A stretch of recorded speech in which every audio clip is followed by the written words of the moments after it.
Hello everyone, मैं ब्रजेश आप सभी लोग के लिए अपने यूट्यूब चैनल सृष्टि एकेडमी में लेकर आ रहा हूँ बायोलॉजी का लेक्चर 3। लेक्चर 1 में हमने बायोलॉजी का बता दिया था। क्या क्या बता दिया था? लेक्चर 1 में हम चैप्टर नंबर सेल, क्या सेल, किसमें किसमें भाई, सेल में हमने सारी चीजों को बता दिया, लगभग सारी चीजों को बता दिया था। मेरा केवल और केवल टॉपिक बचा था, और क्या बचा था?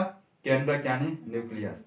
ठीक है, तो हम चाहेंगे ये जानने के लिए, यानी कि इस न्यूक्लियस के बारे में जानने के लिए, न्यूक्लियस क्या होता है इसके बारे में हमको डिटेल से जानने के लिए हम चाहेंगे मेरे चैनल को आप क्या करिएगा, सब्सक्राइब करना मत भूलिएगा, और साथ साथ उसको शेयर करते रहिएगा। जो भी आपके दोस्त होंगे, मित्र हों, ठीक है, उनको शेयर करते रहिएगा ताकि वो भी आपके साथ वो भी क्या कर सकते हैं, पढ़ सकते हैं।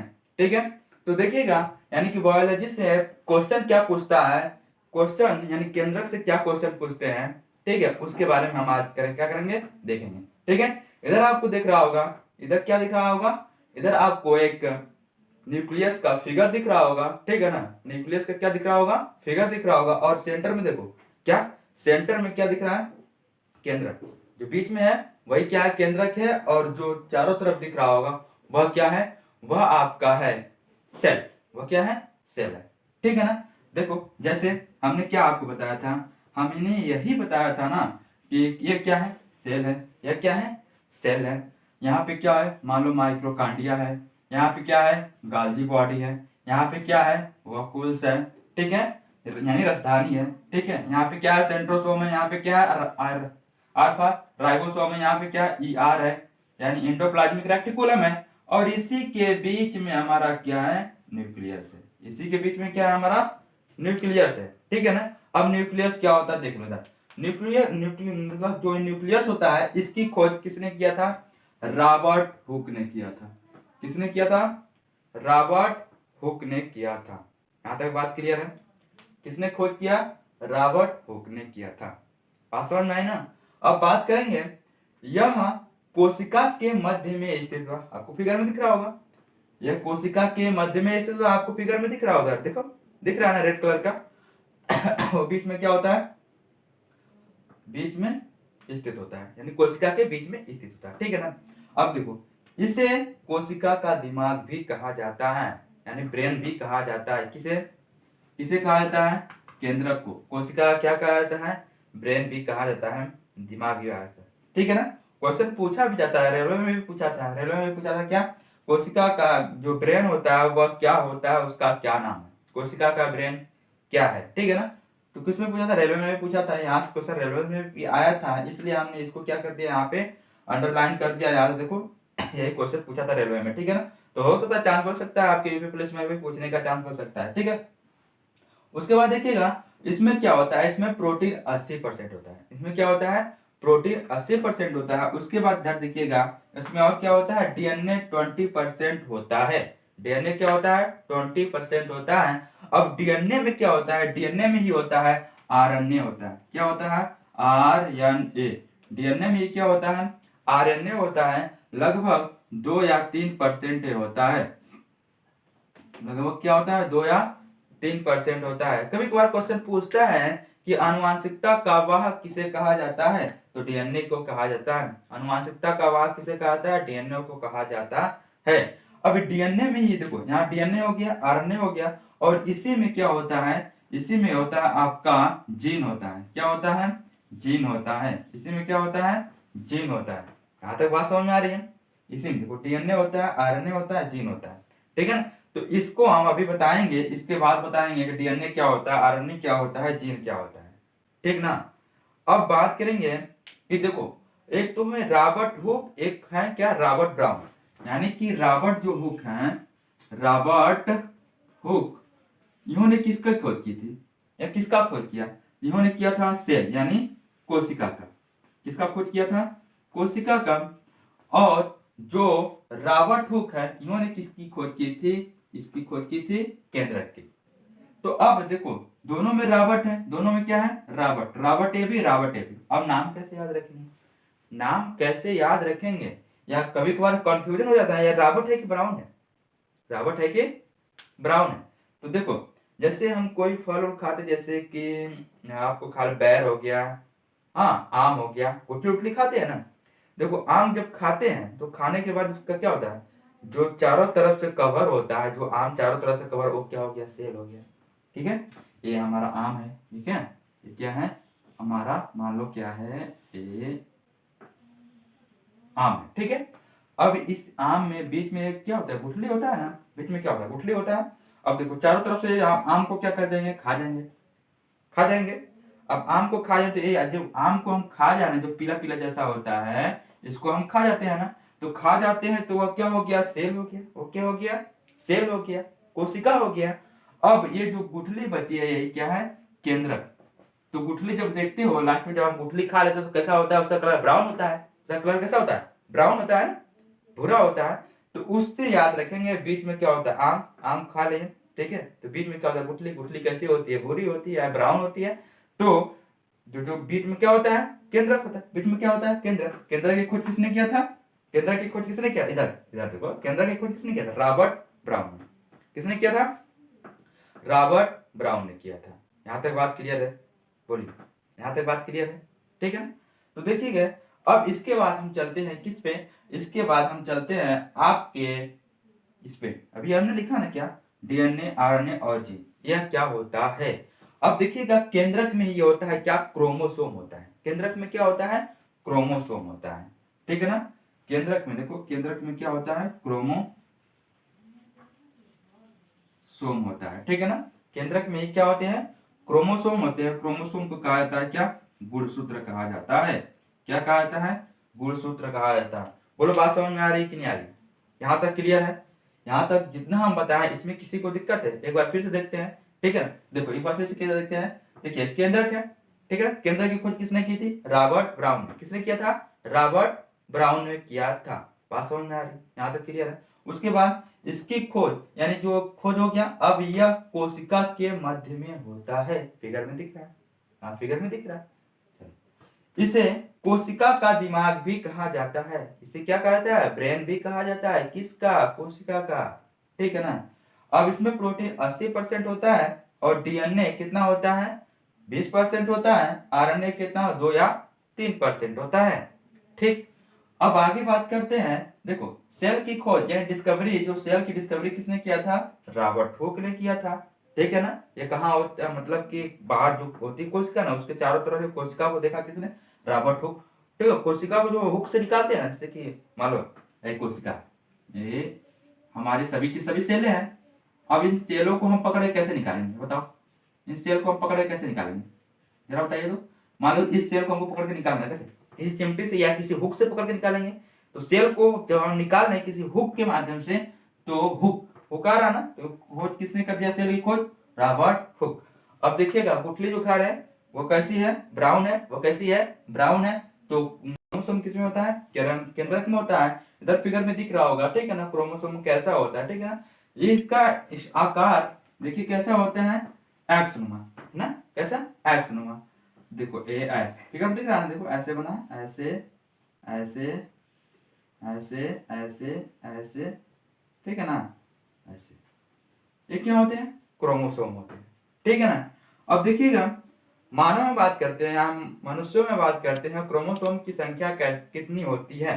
ठीक है ना, देखो तो क्रोमोसोम में एक होता है ऑटोसोम, एक क्या होता है, ऑटोसोम। ठीक है ना, लगभग इसकी संख्या कितनी होती है, 44 होती है। कितनी होती है, 44। ठीक है ना, किसमें, मानव में। ठीक है ना, मानव में इसकी संख्या कितनी होती है, 44 होती है। अब बात करते हैं क्रोमोसोम की संख्या कितनी होती है। तो क्रोमोसोम की संख्या होती है, ठीक है ना, कितनी होती है, 46 होती है।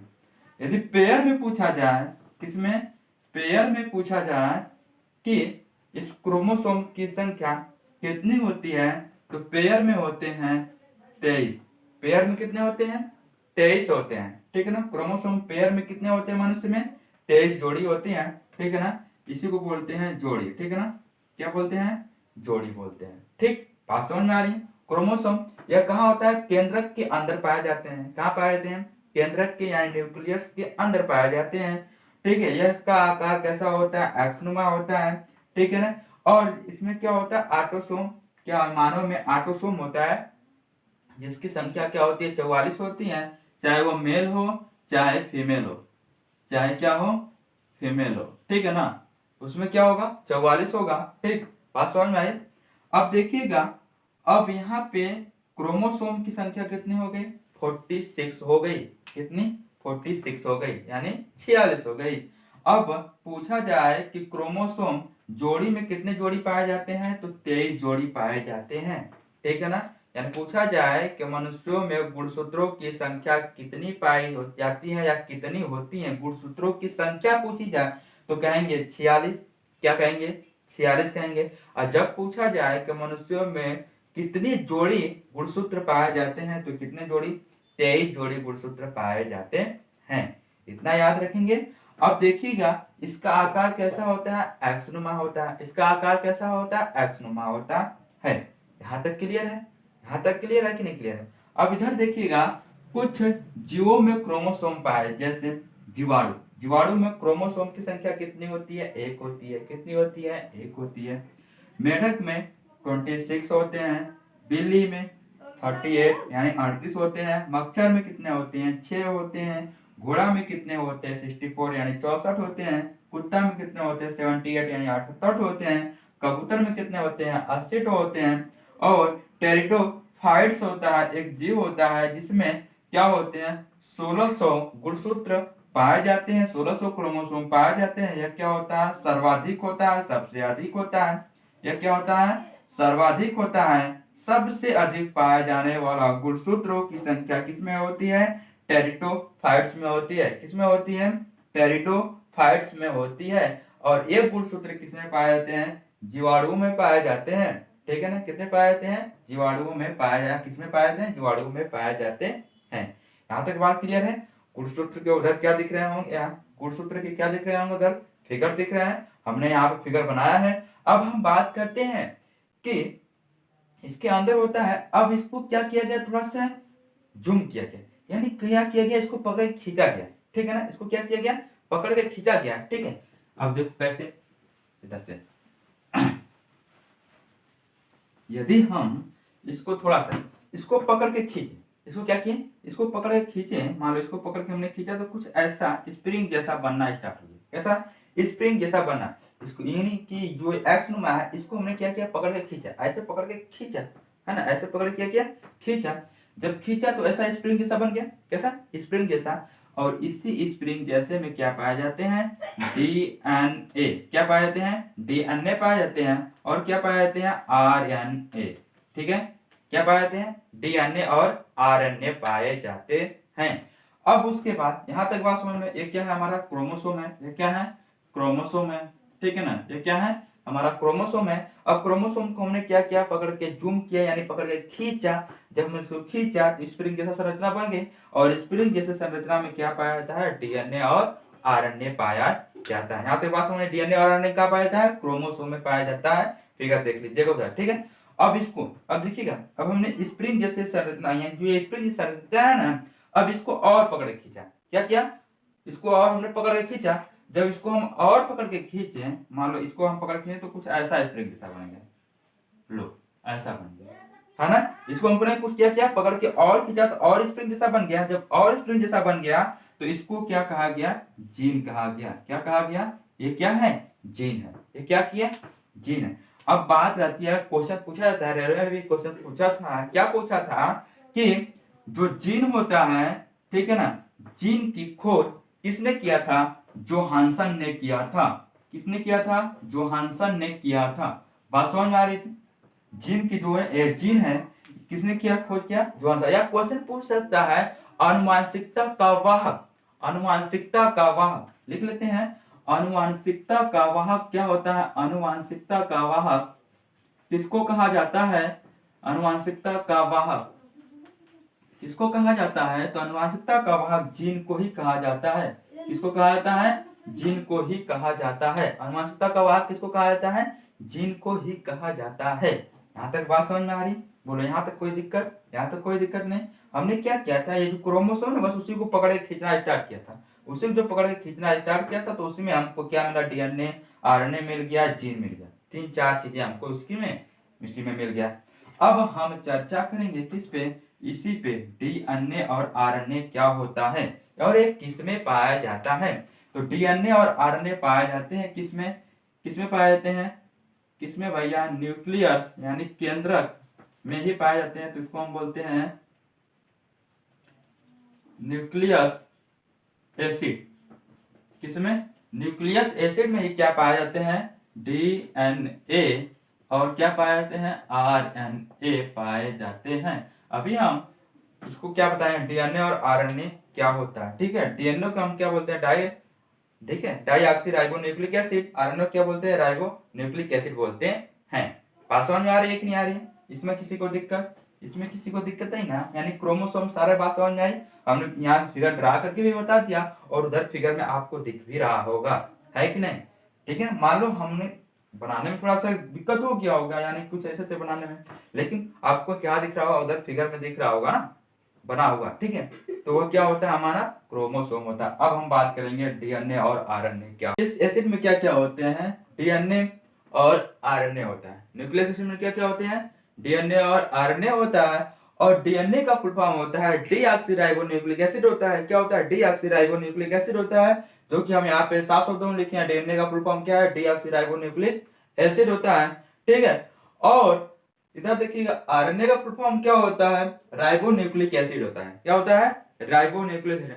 तो आइए सबसे पहले हम देखते हैं किसको, डीएनए को देखते हैं। डीएनए क्या होता है, इसमें क्या क्या होता है, ठीक है, और ये कहाँ होता है। अभी हमने देखिएगा, मतलब कि इसके पीछे में देखें हमने क्या देखा था, हमने देखा किसको, क्रोमोसोम में।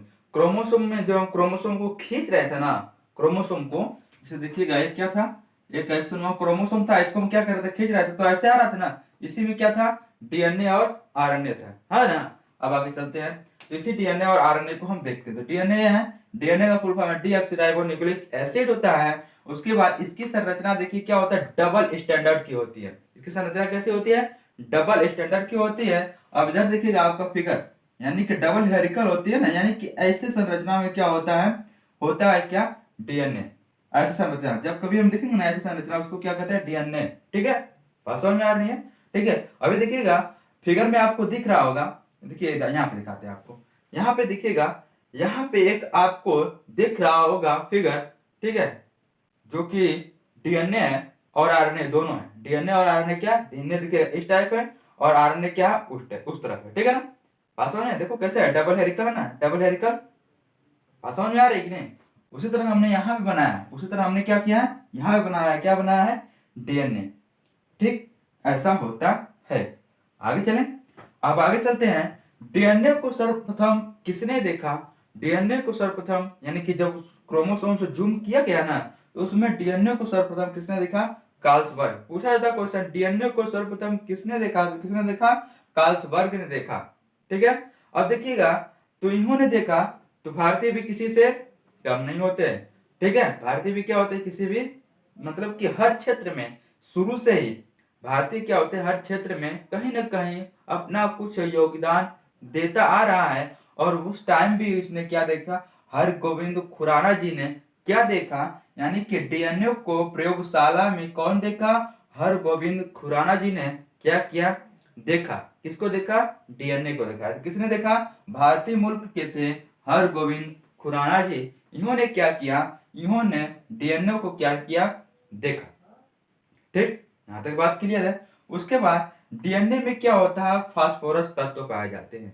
डीएनए में कौन सा तत्व पाया जाता है, फास्फोरस तत्व पाए जाते हैं। इसमें किसी को दिक्कत नहीं ना। अब डीएनए देखिएगा ना, डीएनए दो तरफ, एक तरफ क्या होता है, न्यूक्लियोसाइड होता है, एक तरफ क्या होता है, फास्फेट होता है। डीएनए क्या होता है, न्यूक्लियोसाइड होता है और क्या होता है, फास्फेट होते हैं। अब न्यूक्लियोसाइड टू टाइप के होते हैं, एक शुगर होता है, एक क्या होता है, नाइट्रोजन बेस होता है। एक क्या होता है, शुगर होता है, यानी न्यूक्लियोसाइड शुगर होता है, और क्या होता है, नाइट्रोजन बेस होता है। अब नाइट्रोजन बेस जो होते हैं वह दो प्रकार के होते हैं, एक प्यूरिन होता है, एक पिरिमिडीन होता है। एक क्या होता है, एक प्यूरिन होता है, एक क्या होता है, पिरिमिडीन होता है। जो प्यूरिन होता है ये भी टू टाइप के होते हैं, क्या होते हैं, एडेनिन होता है और इधर क्या होते हैं, ग्वानिन होता है। एडेनिन होता है, एक क्या होता है, ग्वानिन होता है और pyridine में क्या होता है, 2 टाइप के होते हैं। क्या होते हैं, एक साइटोनिन होता है, क्या होता है, थायमिन होता है। एक क्या होता है, साइटोनिन होता है, क्या होता है, थायमिन होता है। अब देखिएगा इसका एक फार्मूला बनता है, एक सूत्र बनता है। क्या सूत्र बनता है, देखिएगा डीएनए में एक सूत्र बनता है। क्या बनता है जी, एडमिन, यानी कि जो एडमिन होता है, ये जो एडनिन होता है या एडनिन, एडमिन बोलते हैं, ठीक है। जो एडमिन होता है, ठीक है, ये डबल बॉन्ड के साथ किससे जुड़ा होता है, थायमिन से। ये डबल बॉन्ड के साथ किससे जुड़ा होता है, थायमिन के साथ जुड़ा हुआ होता है। किसे, डबल बॉन्ड के साथ। ठीक, अब आगे बात करते हैं। ये जो ग्वानिन होता है, क्या, ये जो ग्वानिन होता है वह ट्रिपल बॉन्ड के साथ जुड़ा हुआ होता है। किससे, साइटोनिन से। किससे जुड़ा हुआ होता है, साइटोनिन से जुड़ा हुआ होता है। यहां तक बात समझ। ये क्या है, ये फार्मूला है डीएनए का। डीएनए को पता करने के लिए फार्मूला क्या है, ये बनता है। बात समझ में आ रही है। डीएनए को पता करने के लिए फार्मूला क्या बनता है, ये बनता है। ठीक है, बात समझ में है। इसको अनुवांशिकता का, यानी कि देखिए जैसे क्या होता है कि जब कोई या किसी चीज का यानी कि लैब में देखा जाता है या फिर क्या किया जाता है, तो डीएनए, यानी कोई मर जाता है या फिर कोई मर्डर कर देता है, तो डीएनए पता किया जाता है ना। तो पता किया जाता है, तो डीएनए से ही पता चलता है कि यह किसका है, या फिर यह ब्लड किसका है, या बाल किसका है। ये किससे पता चलता है, फिल्मों में देखा होगा ना, फिल्मों में तो डीएनए से ही पता चल जाता है। किससे पता चलता है, डीएनए से ही पता चल जाता है। बात क्लियर है। अब ये फार्मूला हमेशा याद रखें। क्या, एडमिन जुड़ा होता है डबल बॉन्ड के साथ, किससे, थायमिन से। ग्वानिन जुड़ा होता है ट्रिपल बॉन्ड के साथ, किससे, साइटोनिन से।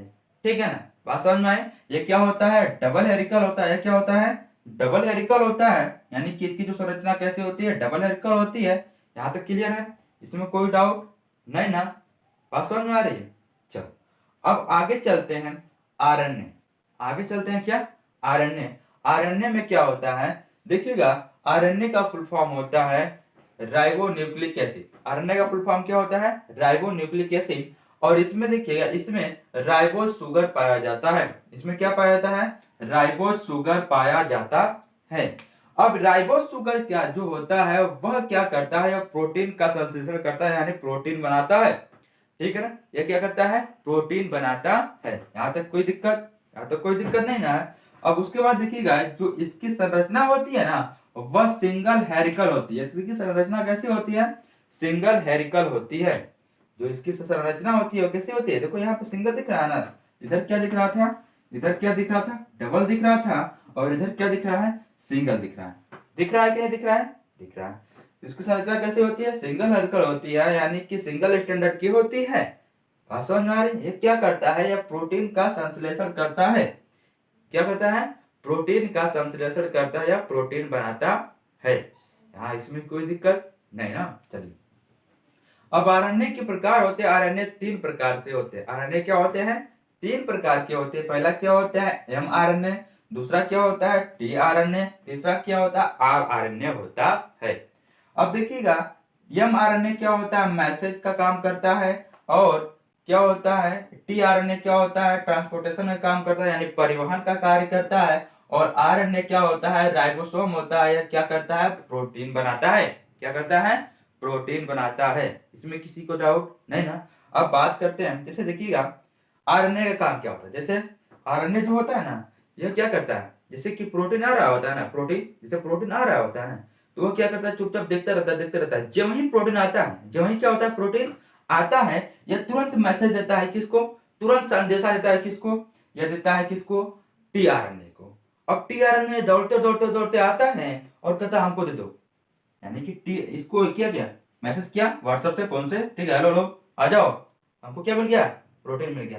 जब ये आता है, ये प्रोटीन क्या करता है, ये प्रोटीन ये बता दे, देखो ये बताने का काम करता है, ले जाने का काम इसका नहीं है, केवल बता देगा आओ ले जाओ, हम लेने ले जाएंगे ना पहुंचाएंगे तुमको, ठीक है ना। वो क्या किया, मैसेज दे दिया कि मेरे पास प्रोटीन आ रहा है, आ रहा है, आया, मैसेज दे दिया किसको, टीआरएनए को।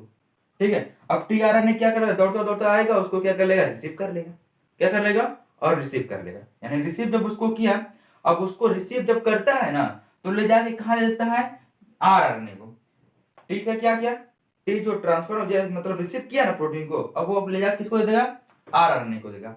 अब आरएनए जो होता है उसको खूब बढ़िया से क्या करेगा, मैन्युफैक्चरिंग करेगा, बनाएगा। ठीक है ना, बात समझ में आ रही है ना। अच्छा, क्वेश्चन बनता है या क्वेश्चन पूछा जाता है कि कितने जो मतलब जो वन प्रोटीन का निर्माण, क्या क्वेश्चन बनता है कि वन प्रोटीन का निर्माण जो होता है किससे होता है और उसकी संख्या कितनी होती है, किससे होता है और उसकी संख्या कितनी होती है। तो वन प्रोटीन का निर्माण 20 एमिनो एसिड से होती है। यानी क्वेश्चन जब पूछेगा कि एक प्रोटीन का निर्माण किससे होता है या प्रोटीन का निर्माण किनसे होता है, तो एमिनो एसिड से होता है। किससे होता है, एमिनो एसिड से होता है। और एमिनो एसिड की संख्या कितनी होती है, 20 होती है। यानी 20 एमिनो एसिड मिला के क्या बनाते हैं, एक प्रोटीन का निर्माण करते हैं। कितने, एक प्रोटीन का निर्माण करते हैं। यदि क्वेश्चन पूछा जाए कि अब देखो बेटा एक बात और कि इसमें जो होता है ना, जिसमें जैसे कि 10 जो एमिनो एसिड होते हैं, 10 एमिनो एसिड जो होते हैं ना, वह ऑलरेडी हमारे बॉडी में क्या होते हैं, मौजूद रहते हैं। क्या होते हैं, ऑलरेडी हमारे बॉडी में मौजूद रहते हैं। और 10 हमें कहाँ से मिल जाते हैं, जो हम फूड आइटम क्या करते हैं, यानी जो फूड हम लेते हैं, जो भोजन करते हैं, वहां से हमें 10 एमिनो एसिड मिल जाता है। और जो हम ऑलरेडी हमारे पहले से हमारे बॉडी में कितने होते हैं, 10 एमिनो एसिड रहते हैं। और दोनों मिला के कितना हो गया, 20 एमिनो एसिड हो जाता है। ऐसा नहीं ना कि जैसे हम खाना नहीं खाए तो हम मरते हैं, ऐसा नहीं ना, ऐसा होता है, ऐसा होता है ना। फिर भी हम बोलते रहते हैं, चलते रहते हैं, सब कुछ करते रहते हैं। क्यों, क्योंकि हमारे बॉडी में 10 एमिनो एसिड पहले से ही रहते हैं मौजूद। ठीक है ना, पहले से क्या होते हैं, मौजूद रहते हैं। और 10 हमें मिल जाते हैं कहां से, फूड यानी भोजन से। यहाँ तक बात समझ में आई कि 20 एमिनो एसिड मिलाकर एक प्रोटीन का निर्माण होता है। बात समझ में आया, यहाँ तक क्लियर है, कोई दिक्कत यहाँ तक नहीं ना। चलिए ठीक है, इसका काम क्या है, मैसेज पहुंचा देगा। mRNA का काम क्या है, प्रोटीन को देखेगा, मैसेज पहुंचा देगा। टीआरएनए का काम क्या है, टीआरएनए का काम यह है कि यह क्या करेगा, मैसेज उसका लेके आएगा उसके पास, उसको रिसीव कर लेगा, किसको, प्रोटीन को। अब प्रोटीन को ले जाकर कहा दे देगा, आरएनए को। आरएनए क्या करेगा, उसको खूब अच्छी तरह से मैन्युफैक्चरिंग करेगा, बनाएगा। ठीक है, यहाँ तक बात समझ में आई, बोलो यहाँ तक बात क्लियर है। अब देखो, जो डीएनए से यदि आरएनए बनाते हैं, किससे, डीएनए से यदि हमको आरएनए प्राप्त करना है तो क्या करना होगा।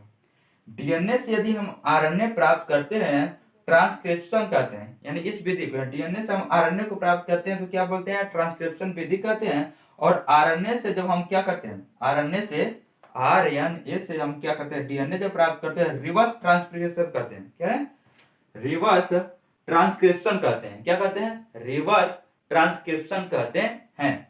ठीक है ना, बात समझ। डीएनए से जब हम प्राप्त करते हैं, डीएनए से आरएनए को प्राप्त करें तो उसको बोलते हैं ट्रांसक्रिप्शन। और आरएनए से डीएनए को प्राप्त करें तो उसको हम क्या बोलते हैं, रिवर्स ट्रांसक्रिप्शन बोलते हैं। बात समझ में आ रही है, बोल। और यहां से क्या बनता है, प्रोटीन बनता है। क्लियर है, क्लियर है। अब देखिएगा आरएनए का फार्मूला क्या होता है, आरएनए का फार्मूला भी बनता है। क्या बनता है आरएनए का फार्मूला, आरएनए का फार्मूला देखिएगा क्या बनता है। जो एडमिन होता है ना, यह डबल बॉन्ड के साथ जुड़ा हुआ होता है। एडमिन जो होता है डबल बॉन्ड के साथ जुड़ा होता है, किससे, थायमिन से। किससे, थायमिन से। और जो ग्वानिन होता है ना, ये जो ग्वानिन होता है, यह ट्रिपल बॉन्ड के साथ जुड़ा होता है, किससे, यूरेसिल से। किससे, यू से, यू फॉर यूरेसिल। किससे, यू फॉर यूरेसिल से क्या होता है, जुड़ा हुआ होता है। किससे जुड़ा हुआ होता है, यूरेसिल से। बात समझ में आया ना। ये आरएनए का क्या है, सूत्र है, फार्मूला है, जिससे पता किया जाता है, ठीक, कि एडमिन जो होता है, एडमिन जो होता है वो किससे जुड़ा होता है, डबल बॉन्ड के साथ, किससे, थायमिन से। और जो ग्वानिन होता है वह यूरेसिल से क्या होता है, जुड़ा हुआ होता है। किस बॉन्ड के साथ, ट्रिपल बॉन्ड के साथ जुड़ा हुआ होता है। ये तो रहा किसका फार्मूला, आरएनए का। और ये किसका फार्मूला है, ये किसका फार्मूला है, डीएनए का फार्मूला है। बात समझ में आ रही है। अब देखिएगा, अब इसी को जब हम पकड़ खींचेंगे तो उसी में आता है हमारा क्या, जीन। अब इसी को हम क्या करेंगे, पकड़ खींचते हैं तो उसी में क्या आता है, बोलो अच्छा यहाँ तक किसी को दिक्कत है, इसमें किसी को डाउट है? नहीं ना? आपको हम फिगर में नहीं दिखा दिए, फिगर में भी दिखा दिए वैसा होता है। ठीक, बात समझ में आ रही कि नहीं आ रही? हमने क्या किया, फिगर में भी दिखा दिया और हमने यहाँ पे आपको सारी बातें लिख भी दिया है। और इसका एक क्या करेगा, स्क्रीनशॉट लेके खूब अच्छी तरह से आप नोट्स बनाइएगा और इससे किसी भी कॉम्पिटेटिव एग्जाम में इससे बाहर कुछ भी नहीं जाएगा। सर जो भी पूछेगा इसके अंदर ही पूछेगा। बात समझ में आ रही है क्या है? इससे कुछ भी बाहर जाने वाला नहीं है। इतना यदि हम रख लें या इतना हम देख लें, इतना हम देख लें तो हम क्या कर सकते हैं, कोई भी कॉम्पिटेटिव एग्जाम आसानी से क्रैक कर जाएंगे। बात समझ में आ रही है?